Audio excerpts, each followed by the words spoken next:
Mark Carney has been the prime minister now and found time to go to Europe. He found time to meet with the king. He found time to flip-flop on the capital gains, giving a tax cut to millionaires. But I know Mr. Carney is a man of very high ethics. Look inside yourself, Rosemary. Indian proxies somehow were working to try and influence the leadership campaign. CSIS also did not have evidence that Mr. Poilievre or members of his inner circle were aware of these alleged actions.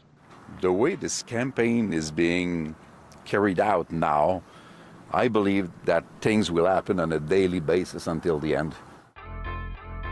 Canadian Voter Podcast, Episode 5, Canada's federal political leaders and the start of the campaign.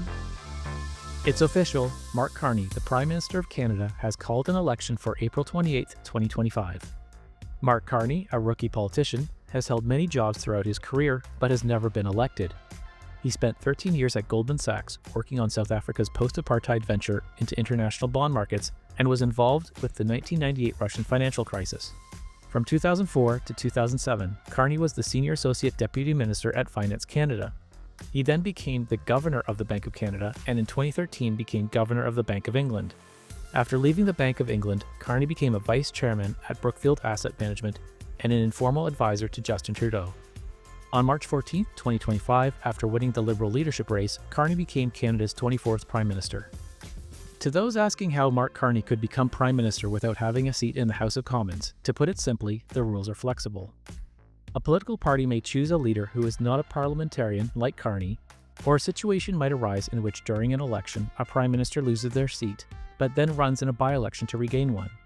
So even if Mark Carney does not win a seat in the election, but the Liberals can form a minority or majority government, he would still be Prime Minister. In the interest of Canadian democracy, though, it is good to see Carney seeking a seat in Parliament as soon as possible, as he is the head of government and the Prime Minister should be in Parliament to answer for the executive. One of Parliament's primary jobs is to hold the executive to account.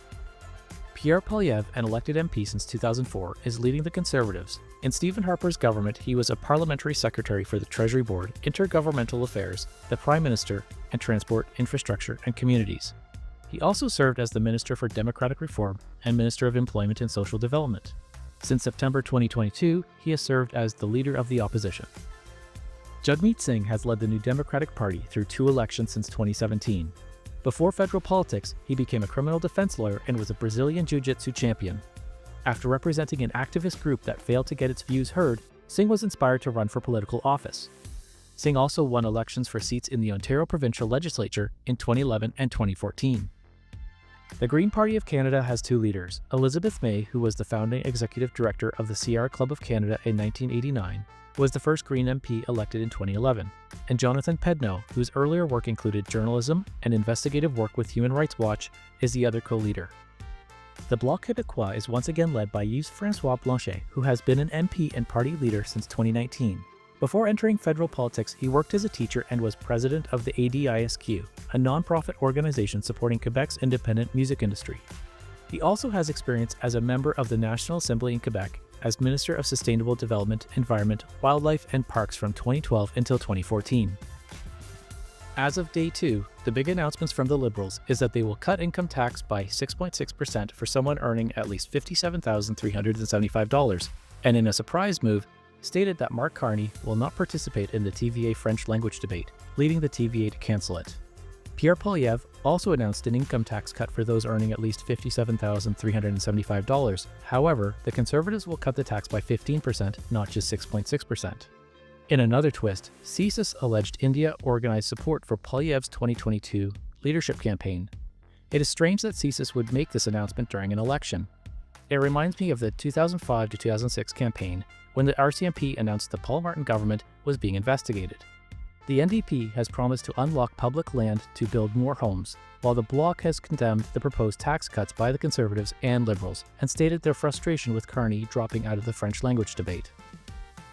As of the recording of this podcast, the national polls show that the Liberals are ahead of the Conservatives, with the NDP, Bloc Québécois, and Green Party all under 10%. Given the rhetoric around tariffs imposed by Canada's largest trading partner and talk of the United States not defending Canada unless it became the 51st state, this election might be far more heated than usual. To all the candidates running and their amazing volunteers, I hope you take the following advice from Christopher Voss to heart. No one has ever been insulted into changing their mind. Lead with genuine curiosity instead of accusations, and watch how fast barriers come down. Thank you for listening. Until the next episode, we hope you take care and stay curious about what our political establishment has done and plans to do with your rights and your tax dollars. Canadian Voter is a product of Vivid Realm Productions Incorporated and is produced and recorded in Canada. All of Vivid Realms Production Incorporated shows, including Canadian Voter, are fan-funded on Patreon and patreon.com/Canadian Voter.